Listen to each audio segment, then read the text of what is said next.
오늘 우리에게 주신 하나님의 말씀은 예레미야 31장 31절로 40절 말씀입니다. 함께 우리 봉독하도록 하겠습니다. 여호와의 말씀이니라. 보라, 날이 이르리니 내가 이스라엘 집과 유다 집에 새 언약을 맺으리라. 이 언약은 내가 그들의 조상들의 손을 잡고 애굽 땅에서 인도하여 내던 날에 맺은 것과 같지 아니할 것은 내가 그들의 남편이 되었어도 그들이 내 언약을 깨뜨렸음이라. 여호와의 말씀이니라. 그러나 그날 후에 내가 이스라엘 집과 맺을 언약은 이러하니 곧 내가 나의 법을 그들의 속에 두며 그들의 마음에 기록하여 나는 그들의 하나님이 되고 그들은 내 백성이 될 것이라. 여호와의 말씀이니라. 그들이 다시는 각기 이웃과 형제를 가리켜 이르기를 너는 여호와를 알라 하지 아니하리니 이는 작은 자로부터 큰 자까지 다 나를 알기 때문이라. 내가 그들의 악행을 사하고 다시는 그 죄를 기억하지 아니하리라. 여호와의 말씀이니라. 여호와께서 이와 같이 말씀하셨느니라. 그는 해를 낮의 빛으로 주셨고 달과 별들을 밤의 빛으로 정하셨고 바다를 뒤흔들어 그 파도로 소리치게 하나니 그의 이름은 만군의 여호와니라. 이 법도가 내 앞에서 패할진대 이스라엘 자손도 내 앞에서 끊어져 영원히 나라가 되지 못하리라. 여호와의 말씀이니라. 여호와께서 이와 같이 말씀하시니라. 위에 있는 하늘을 청량할 수 있으며 밑에 있는 땅의 기초를 탐지할 수 있다면 내가 이스라엘 자손이 행한 모든 일로 말미암아 그들을 다 버리리라. 여호와의 말씀이니라. 보라, 날이 이르리니 이 성은 하나님의 망대로부터 모퉁이에 이르기까지 여호와를 위하여 건축될 것이라. 여호와의 말씀이니라. 측량줄이 곧게 가렙 언덕 밑에 이르고 고아로 돌아 시체와 죄의 모든 골짜기와 기드론 시내에 이르는 모든 고지 곧 동쪽 마문의 모퉁이에 이르기까지 여호와의 거룩한 곳이니라. 영원히 다시는 뽑거나 전복하지 못할 것이니라. 아멘.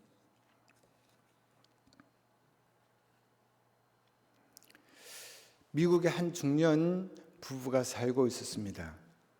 그런데 그 아내의 시력이 점점 나빠지게 되면서 눈 수술을 받게 되었는데 설상 또 이 눈 수술이 잘못되어서 이 아내가 실명을 하게 되어 버렸습니다. 실명을 하게 된 이 아내를 이 남편은 매일같이 그 아내의 직장까지 출근을 시켜주고 또 퇴근할 때 되면 또 아내의 직장에 가서 아내를 데리고 집으로 데려오곤 합니다. 하루가 멀지 않다고 매일같이 이렇게 하던 그 어느 날 남편이 아내에게 얘기합니다. 이제 우리 서로의 직장이 너무 머니 내일부터는 당신 혼자 한번 출근을 해보라고 얘기합니다.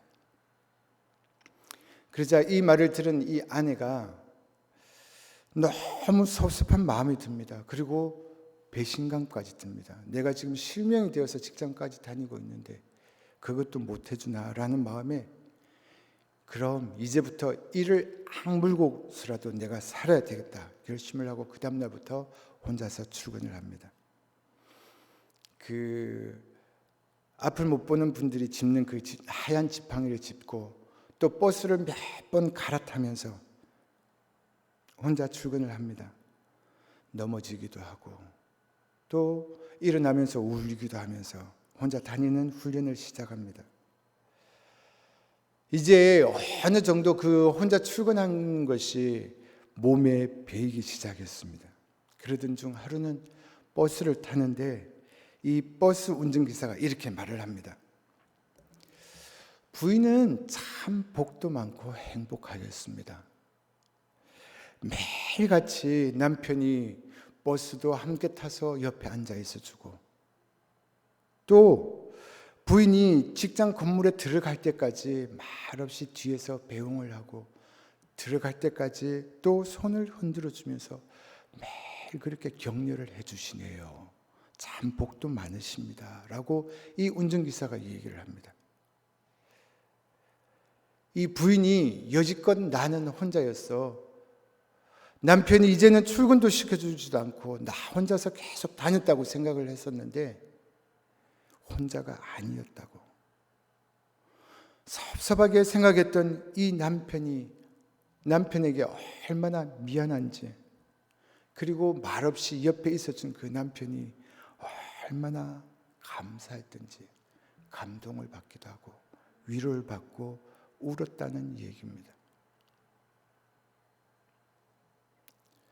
오늘 이 아침 저희가 읽은 이 본문의 말씀을 포함해서 예레미야 30장부터 33장까지는 우리가 위로의 책이라고 부릅니다. 그 중에서 오늘 저희가 읽었던 이 말씀은 하나님께서 당신이 선택하신 그 선민의 회복하겠다는 그 예언하는 부분의 마지막 부분이기도 합니다. 오늘 이 말씀을 저희가 함께 묵상하면서 어떤 말씀을 저희들에게 깨닫게 하시는지, 또 이 깨달은 말씀을 가지고 저희들이 순종해야 되는 부분은 또 어떠한 것들이 있는지 함께 묵상하는 시간을 가지고자 합니다. 먼저 31절부터 34절 말씀입니다. 여호와의 말씀이니라. 보라, 날이 이르리니 내가 이스라엘 집과 유다 집에 새 언약을 맺으리라. 이 언약은 내가 그들의 조상들의 손을 잡고 애굽 땅에서 인도하여 내던 날에 맺은 것과 같지 아니할 것은 내가 그들의 남편이 되었어도 그들이 내 언약을 깨뜨렸음이라. 여호와의 말씀이니라. 그러나 그날 후로 내가 이스라엘 집과 맺을 언약은 이러하니 곧 내가 나의 법을 그들의 속에 두며 그들의 마음에 기록하여 나는 그들의 하나님이 되고 그들은 내 백성이 될 것이라. 여호와의 말씀이니라.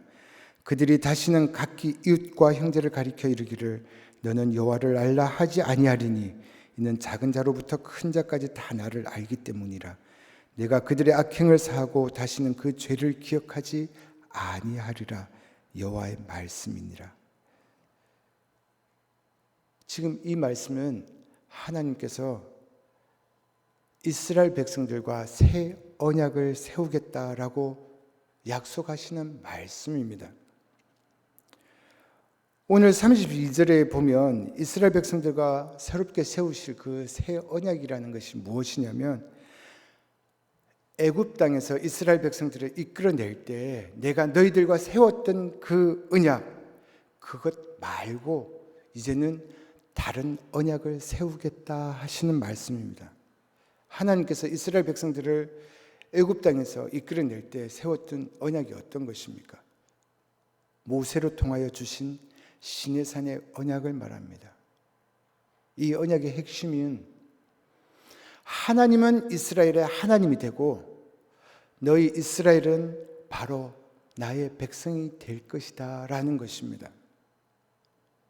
그리고 나서 그 이스라엘 백성들에게 약속의 말씀을 주십니다. 출애굽기 19장 5절에서 6절 말씀입니다. 세계가 다 내게 속하였나니 너희가 내 말을 잘 듣고 내 언약을 지키면 너희는 모든 민족 중에서 내 소유가 되겠고 너희가 내게 대하여 제사장 나라가 되며 거룩한 백성이 되리라. 너는 이 말을 이스라엘 자손에게 전할지니라. 하나님께서 주신 약속을 듣고 지키면 하나님의 소유가 되고 제사장 나라가 되고 거룩한 나라가 되게 하겠다는 그 말씀입니다.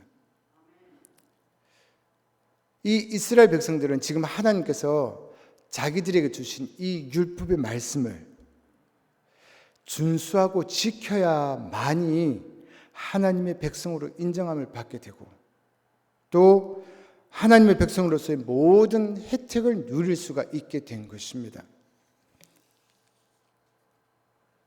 율법을 지켜야지만 백성이 되고 혜택을 누릴 수가 있습니다.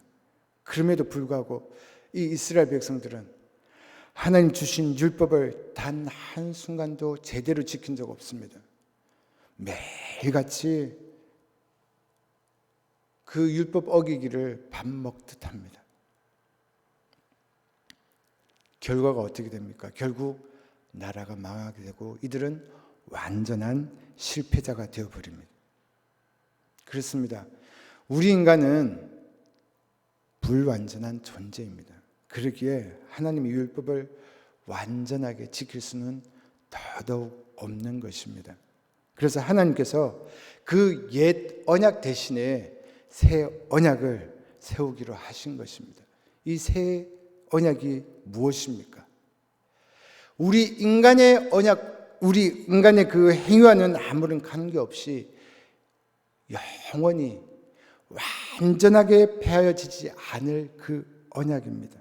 그것은 바로 우리 주 예수 그리스도의 사역에 구속의 사역과 더불어 우리가 그를 믿는 믿음의 근거로 하여 유지되어지는 언약을 말하는 것입니다. 오늘 우리는 예전 이스라엘 백성들처럼 우리가 지키지 못할 그 율법이 아니라 이 새 언약의 근거에서 우리의 행위와는 아무런 관계없이 예수 그리스도를 믿는 그 믿음, 그것으로 인해서 하나님의 백성으로 인정을 받고 궁극적으로 구원을 받게 된다는 것입니다. 우리가 연약해서 죄를 범하기 일쑤입니다. 이스라엘 백성들처럼 하나님을 배반하기 일쑤입니다. 그럼에도 불구하고 우리가 구원의 확신을 가질 수 있는 근거가 무엇일까요? 그것은 바로 하나님의 신실하심 때문입니다.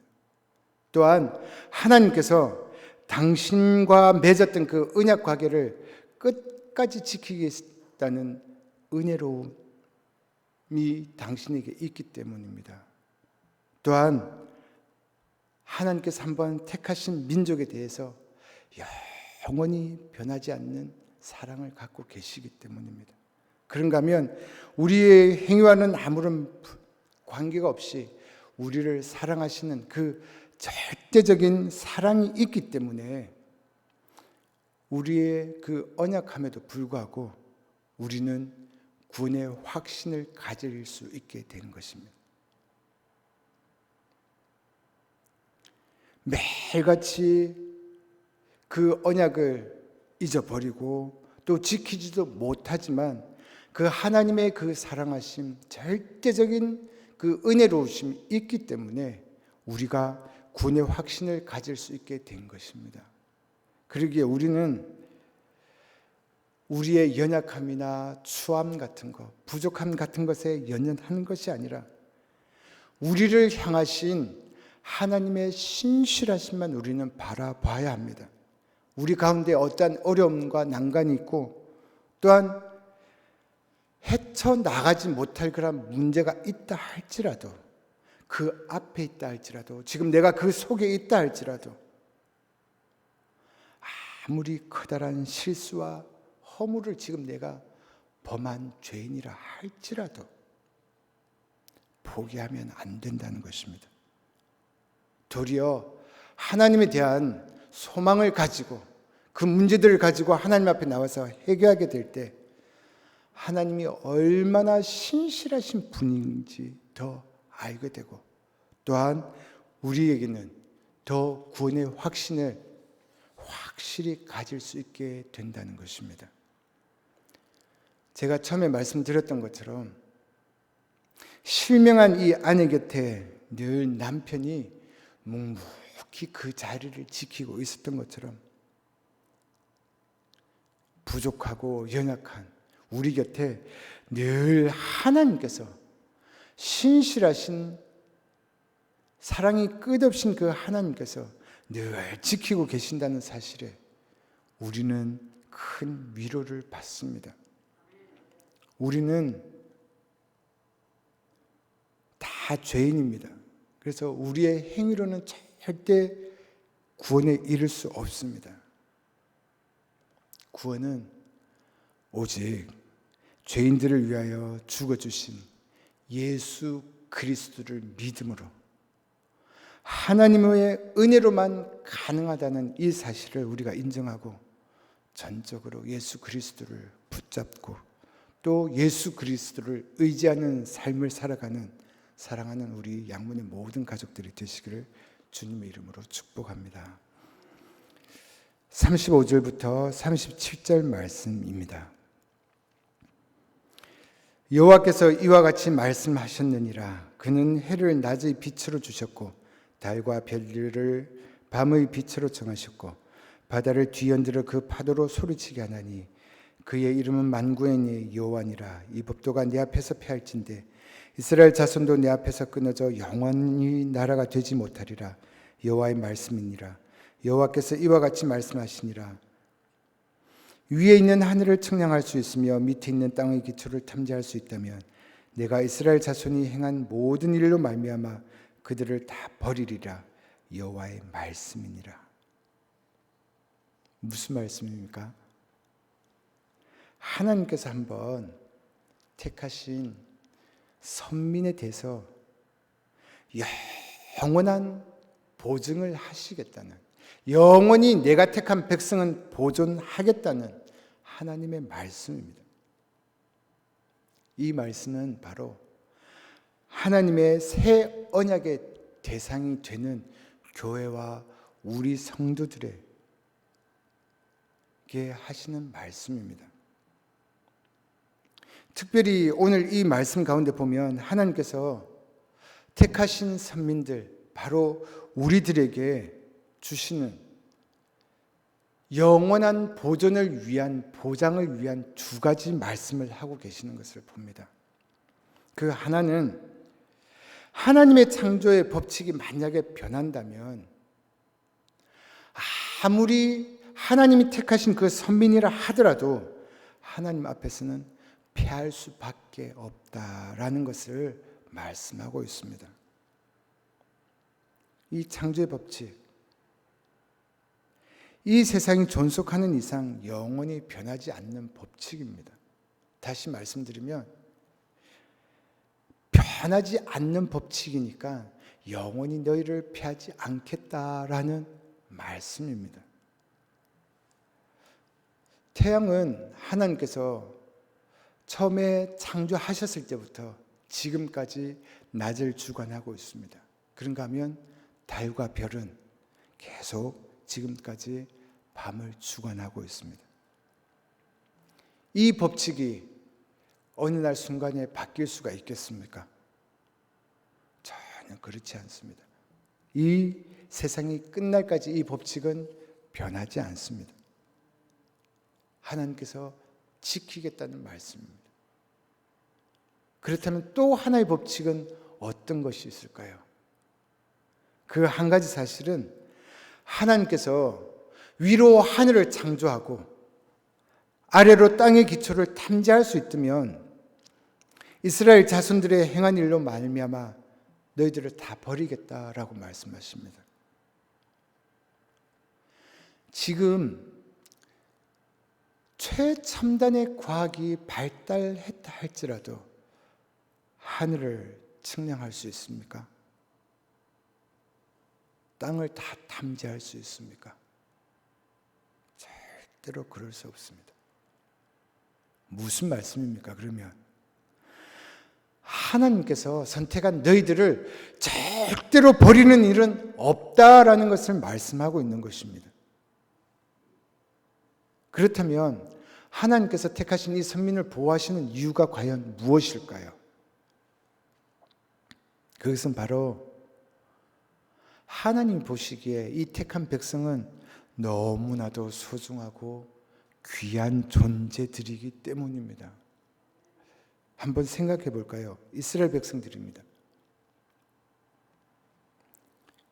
이스라엘 이 민족이라는 나라가 아주 작은 땅이지 않습니까? 여러 민족들 중에서 가장 보잘것없는 민족 중에 하나였습니다. 그런가 하면 노예 생활까지 한 민족입니다. 세상적으로 보면 별 볼 일 없는 그러한 민족입니다. 그런데 하나님께서 그 이스라엘 백성을 선민으로 택하십니다. 너는 내 백성이다 라고 택하십니다. 하나님께서 한번 선택한 이상 이 세상에서 이 이스라엘 백성은 아주 가치 있는 존재가 되어버렸습니다. 그렇다면 우리 자신을 한번 들어볼까요? 우리는 어떻습니까? 세상으로 볼 때 어떻습니까? 정말 무가치하게 보일 수밖에 없는 존재들입니다. 비천하기도 하고요. 연약하기도 하고요. 그렇지만 그 당시 애굽이나 아수르나 바벨론처럼 이 강대국들보다 이 작은 이스라엘이 하나님 앞에 더 가치가 있었던 것처럼 지금 우리 역시 이 세상의 어떤 존재들보다 더 가치 있는 존재로 만들기 위해서 하나님께서 당신의 하나밖에 없는 그 독생자 예수 그리스도를 희생시키셨다는 사실입니다. 그만큼 우리는 가치 있는 존재가 되었다라는 것이죠. 예수 그리스도, 독생자 예수 그리스도와 바꿀 만큼 우리는 가치 있는 존재가 되었다는 것입니다. 하나님 앞에 우리는 귀한 존재, 가치 있는 존재라는 것을 잊지 마시기 바랍니다. 그렇기 때문에 세상을 향해서 우리는 그리스도인의 품위를 지켜야 하고요. 거룩하고 당당하게 살아가는 우리의 모든 가족들이 되어야 될 것입니다. 우리는 가치 있는, 하나님 보시기에 아주 가치 있는 귀한 존재들이라는 사실입니다. 38절부터 40절 말씀을 보겠습니다. 보라, 날이 이르리니 이 성은 하나님의 망대로부터 모퉁이에 이르기까지 여호와를 위하여 건축될 것이라. 여호와의 말씀이니라. 측량줄이 곧게 가렙 언덕 밑에 이르고 고아로 돌아 시체와 저의 모든 골짜기와 기드론 시내에 이르는 모든 고지 곧 동쪽 마문의 모퉁이에 이르기까지 여호와의 거룩한 곳이니라. 영원히 다시는 뽑거나 전복되지 못할 것이니라. 이 말씀은 지금 주전 586년에 바벨론에 의해서 함락되어질 그 예루살렘 성을 다시 재건하게 될 예언의 말씀입니다. 오늘 이 말씀을 보면 하나님께서 예루살렘을 다시 재건하는 이유가 과연 무엇인가 하는 그 답이 나옵니다. 그 이유는 바로 여호와를 위하여라는 것입니다. 하나님께서 당신 자신을 위해서 지금 예루살렘 성을 다시 재건하겠다라고 말씀하십니다. 에스겔서 48장 35절 말씀을 한번 보겠습니다. 그날 후로는 그 성읍의 이름을 여호와 삼마라 하리라 라고 말씀하십니다. 에스겔 선지자가 다시 재건되어질 이 예루살렘 성전을 이끌어서 뭐라고 말씀하십니까? 여호와 삼마라고 합니다. 여호와 삼마의 뜻이 무엇입니까? 하나님이 거기 계시다라는 뜻입니다. 예루살렘 성전이 하나님이 계신 성전으로 불려지게 될 것이라고 에스겔 선지자도 이 얘기하고 있습니다. 신약에 와서 교회가 생긴 것을 이렇게 표면적으로 보면 그 초대교회 때 120문 성도가 그 마가의 다락방에서 그리스도를 예배하기 위해서 시작한 것이 교회의 시초라고 보고 있습니다. 그런데요, 교회는 그것이 시초가 아니라, 그렇게 해서 세워진 것이 아니라 죄의 사함을 받기 위한 그리스도의 속죄의 피를 믿는 반석이고 기초가 되는 근간이고요. 또 성령의 강림과 성령의 능력으로 아름답게 교회가 세워졌다는 것입니다. 어떤 성도들이 세워서 교회가 세워진 것이 아니라는 사실입니다. 다시 말씀을 드리면 이 교회의 틀을 닦으신 분도 또 교회를 세우신 분이 바로 하나님이시다라는 사실입니다. 어느 누구에 의해서 교회가 세워진 것이 아니라, 어느 한 사람의 특정인으로 말미암아서 교회가 세워진 것이 아니라 교회는 하나님이 세우셨다는 것입니다. 어느 누가 집을 지으려면 그 집을 짓는 사람의 목적이나 의향에 따라서 건축을 합니다. 마찬가지로 하나님의 교회 역시 하나님의 목적과 하나님의 영광을 위해서, 당신이 섬김을 받기 위해서 교회가 세워졌다는 사실입니다. 그렇기 때문에 인간들의 이기적인 목적이나 그 유익을 위해서 오용되어서는 절대로 안 된다는 것입니다. 왜요? 하나님이 세우신 주인이 하나님이기 때문이라는 것입니다. 그래서 이 교회는 하나님을 위해서 존재할 때만 그 존재 가치가 있습니다. 이 교회를 지탱하고 있는, 그렇다면 우리들은 어떻게 해야 되겠습니까? 하나님의 영광과 그 섬김을 위해서 이 건축되어진 교회의 목적에 맞게끔 합당하게 더 견고하게 세워져 나갈 수 있도록 힘을 모아야 한다는 것입니다. 교회의 역사를 보면 수많은 그 위기를 겪으면서도 교회는 없어지지 않습니다. 오늘날까지 지금 이렇게 계속 유지가 되고 있습니다. 그런가 하면 전 세계적으로 지금 확장되고 있는 것을 우리는 보게 됩니다. 지금 코로나로 인해서 교회가 비판을 받고 있는 것 같습니다. 마치 코로나의 그 근원이 발생하게 되는 그 터가 교회라고 얘기를 하고 있으면서 현장 예배를 드리지도 못하게 하고 또 크나큰 위기를 맞는 것 같기도 합니다. 어떤 사람들의 입에서는 교회가 소멸될 것이라고 얘기하기도 하고 힘을 잃어가는 것처럼 보입니다. 그렇지만 교회는 여전히 망하지 않고 지속적으로 보존되어질 것입니다. 하나님의 교회이기 때문입니다. 영원한 하나님이 이 교회의 주인이시기 때문입니다. 그렇기 때문에 교회는 삶도 없을 것이고 쇠함도 없을 것이고 약해짐도 없을 것입니다. 이 교회가 영원하듯이 우리 교회를 위하여 수고하는, 또한 헌신하는 우리 성도들 역시 하나님께서 영원히 지키시고 매일 매순간 삶을 견고하게 붙들어 주실 것입니다.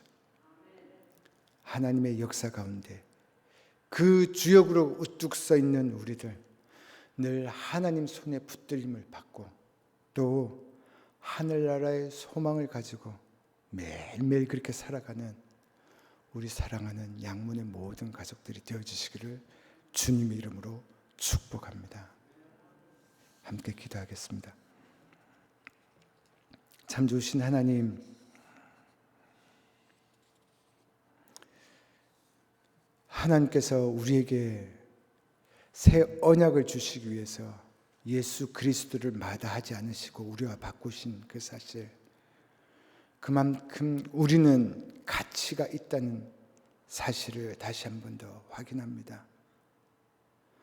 하나님께서 세우신 이 교회 안에 그만큼 가치 있는 저희들이 어떻게 행해야 될 것인지에 대해서도 다시 하나님 말씀을 묵상합니다.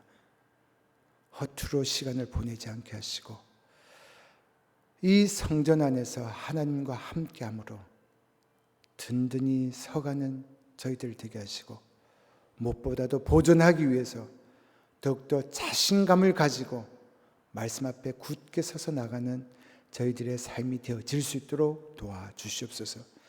때로 세상의 모든 것들이 우리를 압박하고 우리를 위협한다 할지라도 우리는 하나님의 사람들이기 때문에 그 위협에도 압박에도 굴하지 않고 굳게 서 있을 수 있음을 하나님 기억합니다. 함께 하시는 하나님으로 인하여 늘 힘을 얻게 하시고 능력을 받게 하시고 하나님 때문에 승리하고 나가는 우리의 모든 사랑하는 가족들이 되어질 수 있도록, 그래야 해서 하나님의 영광을 드러내고 하나님 앞에 더 큰 섬김과 더 헌신을 하며 나가는 우리의 모든 가족들이 되어질 수 있도록 함께하여 주시옵소서. 오늘 하루도 그렇게 살아가겠습니다. 지키고 보호하시고 인도하시고 축복의 통로가 되는 저희들 되게 하여 주시옵소서. 예수 그리스도의 이름으로 기도드립니다. 아멘. 하늘에 계신 우리 아버지, 아버지의 이름을 거룩하게 하시며